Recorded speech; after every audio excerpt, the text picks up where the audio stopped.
Hello. I'm about to share with you my own personal sequence of experiences that have to do with feeling. And for me, the experience of feeling is at the very center point of every experience I've ever had or ever will have in the future.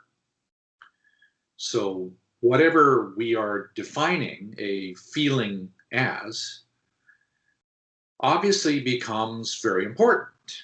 What is a feeling, how to have it, how to change it, and so on. To help myself in this process, I took on several years ago the commitment to learn to feel in ways I had never felt before. So I went into a research frenzy of reading everything I could find, which is pretty rare for me to want to go find something in the history and to find out that feeling is described all the way back to the Dead Sea Scrolls 5,000 years ago, the Bible, the Bhagavad Gita, the Quran, all of them refer to something about feeling. Feeling was a very significant part of Socrates and Plato, and how people experience feelings seems to be really at the foundation of everything: health, well-being, happiness, prosperity, enlightenment. It all has to do with the experience of feeling. But what I noticed was that nobody actually agreed on the definition of what a feeling was. Roughly 50% of the definitions of feelings had to do with something relative to the body, feeling something in the body, or the sense of touch as a feeling, a sensation oftentimes associated with the body. And then there was those two camps that say, no, a feeling is something relative to the mind. And there are those who say, no, the mind doesn't feel, and the mind does feel. So there's different camps about what is a feeling. Others had a conflict about, well, what type of a feeling is it? So there's 280 some different nouns or adjectives that describe different states or qualities of feeling. Again, nobody quite agrees on what is actually a feeling. And I'm not even sure myself, except that whatever it is I'm going through, I'm desiring to want to discover the truth about a feeling. And what's the difference between a feeling and an emotion? What's the difference between a feeling and a compulsion, or an instinct, or an intuition? There's all these different things, and I realized after going all the way through many different articles of psychology and the history, Freud and Jung and Abrams, Hicks, Maslow, Skinner, and so on, there's all these different psychologists and theologians, philosophers, poets, who describe things with feeling. But nobody quite agrees with what a feeling is and where it actually comes from. We know now that the, quote, unresolved feelings of our ancestors are now handed down epigenetically as little crystals of proteins that tag along with the DNA, and they produce something inside of me that produces a brain chemistry shift, a hormonal shift, and a body chemistry shift, a postural shift, that the unresolved feelings through crystals from my ancestors, they come in and influence me to feel. Feel what? Feel their compulsion, feel their stress, feel their addiction, feel their past, feel their personality, feel their pain, feel their suffering. What is it? What is a pain, a sadness, a grief? All these different adjectives of describing vast ranges of one word, feeling. What is a feeling?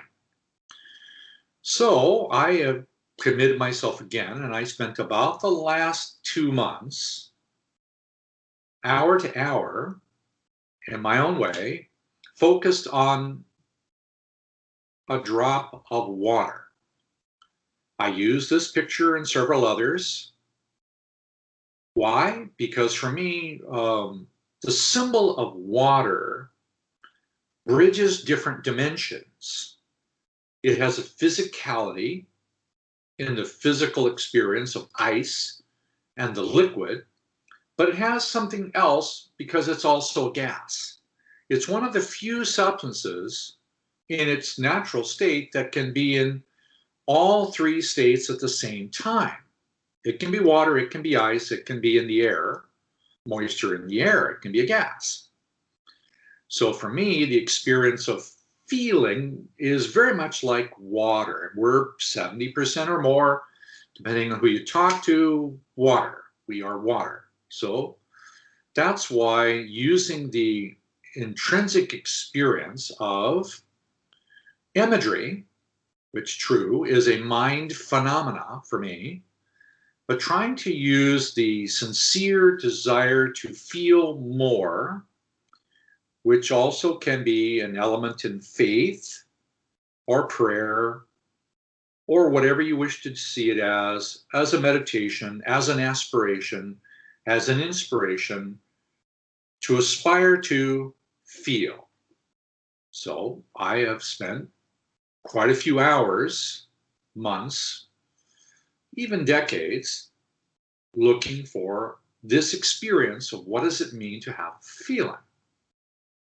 And then taking it hour by hour to feel the difference between 4 a.m., 5 a.m., to feel 6 a.m., 7, 8, 9, 10 a.m., 11, 12 noon, different feeling. All the way from 12 noon to midnight again, and so on around the clock. Having the essence of different qualities of feeling that changes the feeling I have in winter, that has a different experience at the equinox of spring, and the rise of different feelings that come from spring into summer. And there's feelings in the summer that lead in month by month into the equinox in the autumn.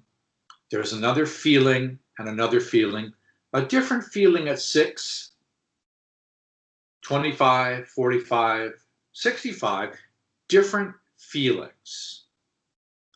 But is the reality of different feelings, times of day, seasons of the year, stages of life, is that really the experience of feeling or variation of one feeling? So I'm examining what does it feel like to have a single feeling. And my results so far are, at times unsettling, other times completely rewarding. And I find myself experiencing feeling in a completely new way. And I'm also appreciating now more of how to have a law of attraction event, a trigger of some kind, something happens, here comes a feeling, and how do I handle the feeling? Do I send that feeling away? Do I invite that feeling in? Do I mix it up a little bit? How do I feel an event? Well, theoretically, I know that if I'm having a law of attraction event, it's because of other feelings inside of me from childhood, mother and father, ancestry, and they're rolling back to me again for me to be able to experience. But am I experiencing it as a triggered reaction? Well, the unfortunate part of it is I notice that anytime I'm in a triggered reaction, I'm not actually feeling my true self. I'm feeling my reaction, which is either to blame, attack, or criticize, or avoid, excuse, explain. I'm going into attacking myself in some way. So every time I'm triggered, I'm not actually feeling my true self. I'm feeling a deviation of the experience of my true self. Okay, this is just me explaining my process, but it's not entirely comfortable to realize that in the background of my body chemistry, my posture, my nerves, my glands, my organs, I'm a filtration system of unresolved feelings. Everything about me is a, if you will, a standing wave pattern of feelings. My whole contour, my whole dynamic of body, my aging process, my mind, my awareness, my numbness. It's all a process woven inside of me, but where is the actual true feeling or pure feeling of me? Then I realized that I am 99% of the time cloaked in a series of standing wave patterns of reactions to something from today. And there's somebody comes and the door slams, or this happens and that squirrel runs by and a siren happens and the phone rings. And I'm in this constant wash of the rippling of feelings. Wow. How do I use all of that to find the actual experience of my own feelings? Now, we have defined in the past the experience of humility as being the sincere desire to feel every feeling inside my soul. Regardless of where it came from or how it got there, the sincere desire to feel. Now we're back to that word again, to feel. How do I feel the truth about who I am? Uniquely unto me, everybody else, my opinion, completely unique. How do I actually feel that? You may feel like I'm laboring this a bit, this whole thing around feeling, but no, the further I go into this, I process feelings about my mother, my father, my childhood, my ancestry, and the deeper and deeper it becomes, the wider, broader the amplitude of feeling that arrives. And I'm now having new feelings. And some of these feelings, I must confess, are not easy. So I'm going to share with you another image, just so you get the idea. Let me just change my background for a moment. I come into different kinds of feelings. Now, I've used different images in the past to help me feel. So, for example, this one's very similar to the first one. If I pull up this one, now I have a completely different kind of feeling. This ripples out even further. I like the feeling of it. And to me, this is how my feelings begin to interact with other people's feelings. And there is no magnitude of distance that I can't really experience, meaning, how far do my feelings ripple? Are they generations in the past and generations in the future and they stop? Do my feelings ripple into the house around me and the community? Do they ripple into the trees and rocks and the animal kingdom? How far do my feelings ripple outward to global phenomena, to the whole world? the interconnectedness of all species, how far can I feel? Because eventually the magnitude of my capacity to feel, and literally the textural quality of its sincerity and purity of feeling, will determine and does determine who I am.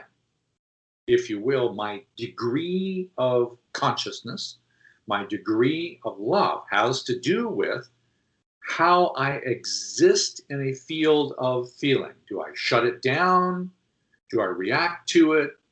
Do I evade? Do I make excuses? What do I do with my feelings? So that's why I use this one. I'll show you another one, which, by the way, is a picture that I have had since the early 80s somewhere. I found this, and I just like this drop of water. Now, this drop of water in this place, one of the reasons I like this so much, I have a personal love of, appreciation, infatuation. I have a feeling about a blade of grass. To me, a single blade of grass is like humility. It's like ascending. It's like a number one sun combined with a 3 and a 5. A single blade of grass is a single soul growing. In this case, the single blade of grass has one or more drops of water held in a stationary moment, a dewdrop on a blade of grass. And to me, this is a profound relationship of purity and innocence. To me, this is a symbol, ideally, of a man, grass, woman, drop of water, having a state of equality, horizontal balance, while kissing. This is a very sweet feeling. I have dwelt on, practiced, asked about, visualized, and I must confess that I can't do it. What I mean by that is my most noble efforts of wanting to feel that brings to me everything that's inconsistent to that. So the sincere desire to want to feel that relationship between my masculine and my own feminine, I'm not able to do it. I feel it theoretically. I appreciate its existence. I've had moments to touch upon it, but I'm not able to actually do it. So why would this be so important? Well,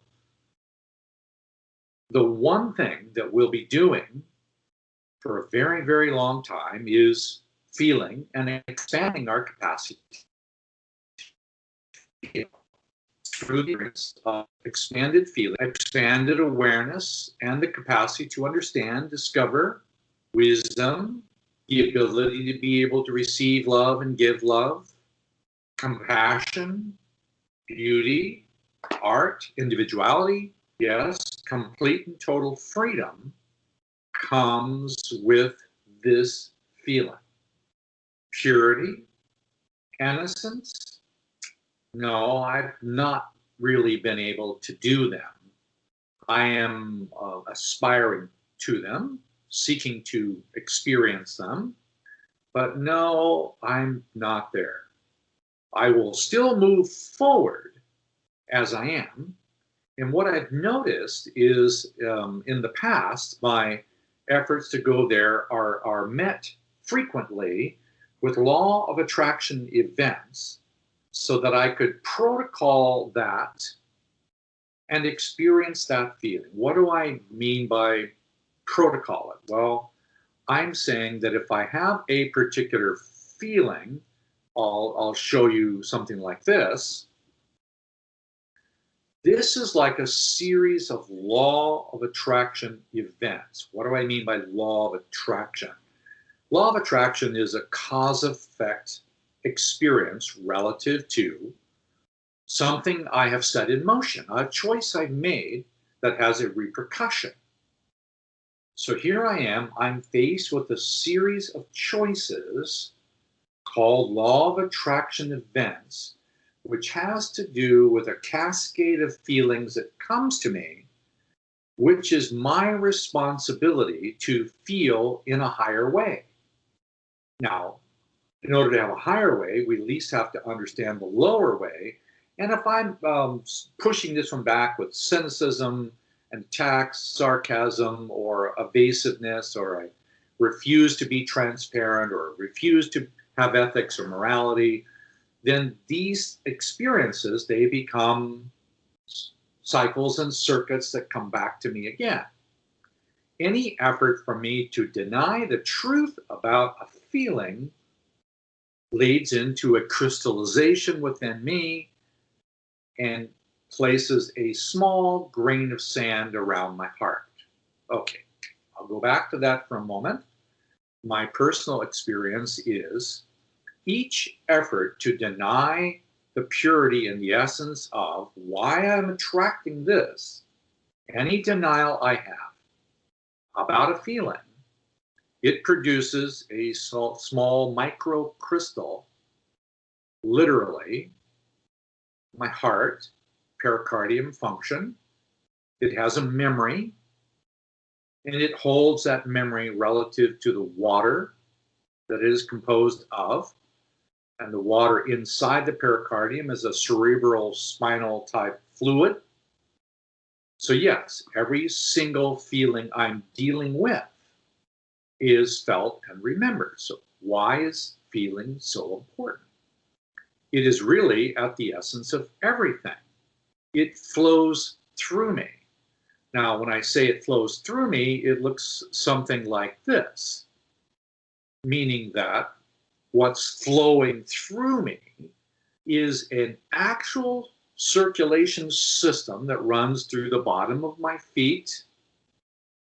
This is not woo-woo stuff. This is basic reality. There's ascending and descending forces inside the body and around the body, and they metaphorically look like this picture. This is a torus. It's much more beautiful than this. It runs through me, and it creates my law of attraction. It carries the impression of unresolved feelings in my family tree, and it projects them into the world around me to create a law of attraction. What I mean by that is if I put something like this up, I'm just saying, look, this is a person standing in a field. The colors around the person have to do with their energy field, their aura, their chi, their prana, whatever word you want to call it, spirit, body, mind. This is a shell-like container. And my way of progressing through this determines how well I navigate the spirit world, so that when my physical body is dropped, I still take the memory of all my feelings with me. So no, I don't really like the definitions of feelings being an experience related to the body and just a place in the brain and so on, because when I drop my body, my feelings and my patterns, they still go with me. So for me, the pattern of feeling would be something which is at the very essence of the soul. So one of my reasons for not liking psychology's definition of feeling, or philosophical or otherwise, it really is about the essence of the soul. So that's why this experience is so important. I would say, and I have offered to other people in the past, the suggestion that something like this is really how I see a single feeling entering the circulation of time. Yes, it somewhat looks like an iris, but it's moving. It's always moving.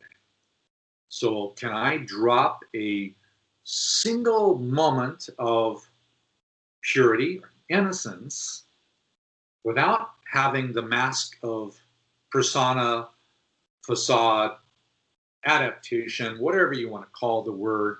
It's called so many things.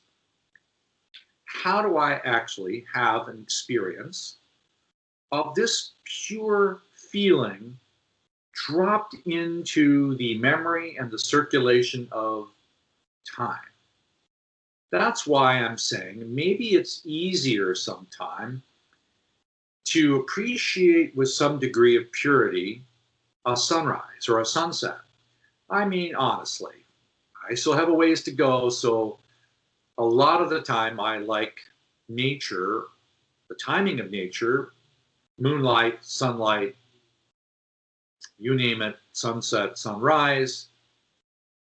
Okay, I admit it, better than people. Sometimes people are just plain not easy, so I get into a reaction around it going, wow, how can I have a pure, unadulterated experience of anything to help me move through this time in my relationship to people in general? So I'm saying that this picture is the best one I've come up with for being able to say, look, can I have a pure feeling? And then, if over a period of time, it looks a little bit like this, these, they can be glands, organs, body systems. They can be, this, by the way, is girls 1 through 6, my family tree. 3 grandmothers from the father's side, 3 from the mother's side. This can be 6 months out of the year, one rolling forward past the other one. I'm saying that we are essentially feeling experiences on the whole palette of colors, vibrations, nature, all around us. We are surrounded by beauty, mathematical perfection. And my way eventually to enter it is to appreciate it incrementally. So the incremental appreciation is feeling. My way to get there is to feel the feeling that's up now. If that feeling is sadness, welcome it, feel it with a faith-based desire to go to the next feeling and the next feeling. And we find out that there are dozens of feelings still waiting for us to feel today. So this is how I'm feeling about feeling in the moment. And I confess that I'm not even sure at times what to do with it. I know that there is a certain quality that comes from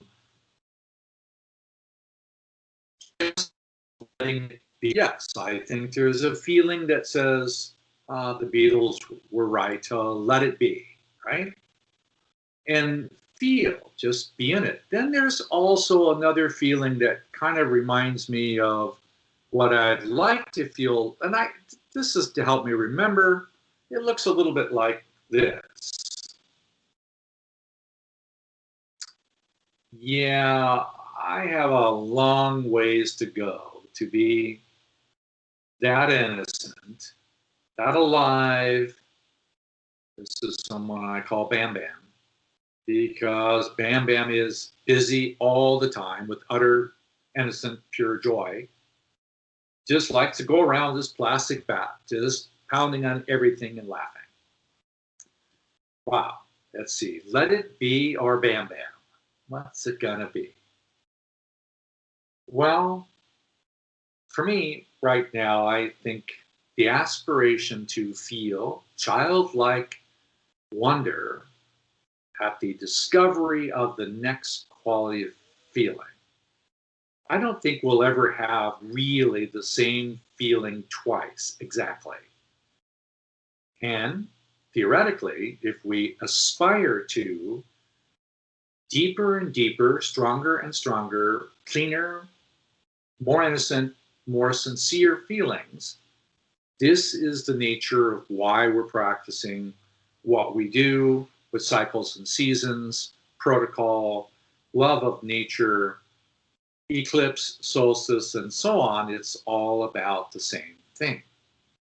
It's all about feeling.